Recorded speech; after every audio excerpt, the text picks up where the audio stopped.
সামরিক কৌশলে একটি চিরন্তন সত্য আছে। পরিকল্পনা করে যুদ্ধ শুরু করা গেলেও পরিকল্পনা অনুযায়ী যুদ্ধ কখনো শেষ হয় না।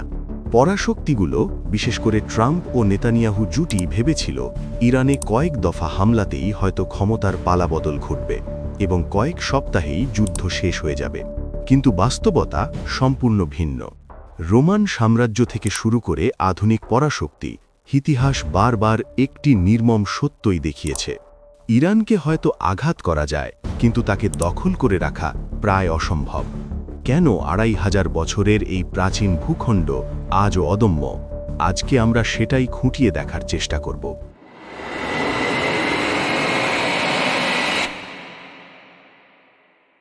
এর উত্তর লুকিয়ে আছে এক বিশাল ভৌগোলিক মহাদুর্গে, ছায়ার আড়ালে পরিচালিত এক সামরিক কাঠাময় এবং ধ্বংসস্তূপ থেকে বারবার উঠে দাঁড়ানো এক অদম্য সভ্যতার মধ্যে।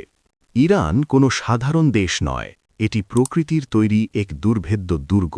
এই ভূখণ্ডে আক্রমণ মানেই প্রথম লড়াই প্রকৃতির সঙ্গেই।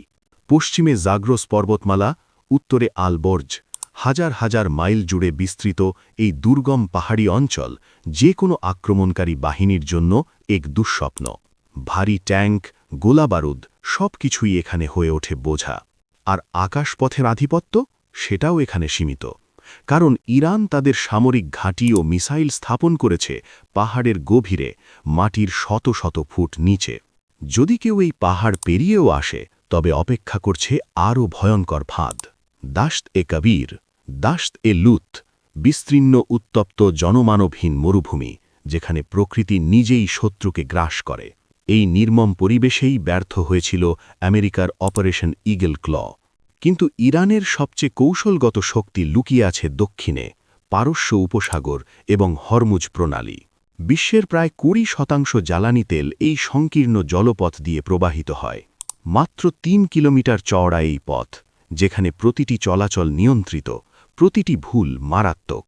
এখানে যুদ্ধজাহাজ নয়, ছোট দ্রুতগতির স্পিড বোটই হয়ে ওঠে প্রধান অস্ত্র। আইআরজিসি ব্যবহার করে সোয়াম ট্যাকটিক্স, ঝাঁকে ঝাঁকে আক্রমণ।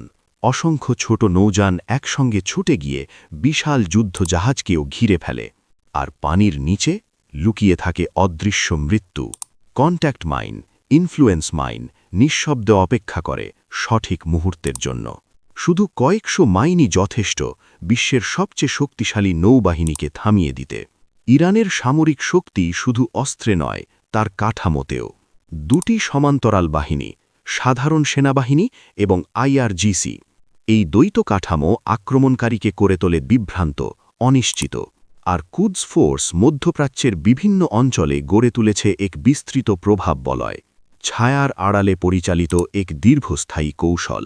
এর সঙ্গে যুক্ত হয়েছে উন্নত ব্যালিস্টিক মিসাইল পরিকল্পনা, যে মিসাইল হাজার হাজার কিলোমিটার দূরের লক্ষ্যে আঘাত হানতে সক্ষম এবং প্রতিহত করা অত্যন্ত কঠিন। তবুও ইরানের প্রকৃত শক্তি শুধু অস্ত্রে নয়, তা লুকিয়ে আছে তার ইতিহাসে। এক ইতিহাস যা ফিনিক্স পাখির মতো বারবার ধ্বংস হয়, আবার জেগে ওঠে। আলেকজান্ডার, আরব, মঙ্গল অনেকে এসেছে, জয় করেছে, ধ্বংস করেছে, কিন্তু কেউই পার্শ্বিক পরিচয়কে মুছে দিতে পারেনি। বরং সময়ের সাথে সাথে বিজেতারাই বদলে গেছে। পারস্য টিকে থেকেছে, তার ভাষা, তার সংস্কৃতি, তার আত্মপরিচয় সবকিছু নিয়েই। সুতরাং ইরানকে স্থায়ীভাবে শাসন করা কেন এত কঠিন? কারণ এখানে যুদ্ধ করতে হয় শুধু একটি রাষ্ট্রের বিরুদ্ধে নয়, যুদ্ধ করতে হয় প্রকৃতির বিরুদ্ধে, ইতিহাসের বিরুদ্ধে এবং এক অবিচ্ছিন্ন সভ্যতার বিরুদ্ধে। ইতিহাস সাক্ষ্য দেয়, অনেকে এসেছে, কিন্তু ইরান সর্বদাই টিকে থেকেছে।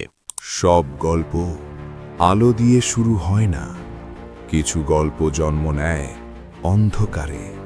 কিছু ছায়া আছে যেগুলো কখনো আমাদের ছেড়ে যায় না, যেখানে ভালোবাসা মিশে যায় রহস্যের সাথে। সত্যকে কি আমরা সব সময় চোখে দেখতে পাই, নাকি সত্যের পেছনে লুকিয়ে থাকে আরেকটি অজানা গল্প? অন্ধকারের ভেতরে অপেক্ষা করে কিছু প্রশ্ন, উত্তরের জন্য, সত্যের জন্য। রাকিব আসরারের রহস্য ঘেরা গল্প দিলের ছায়া, একটি গল্প যা আপনাকে ভাবতে বাধ্য করবে। আসছে অমর ২১শে বইমেলা ২০২৬-এ।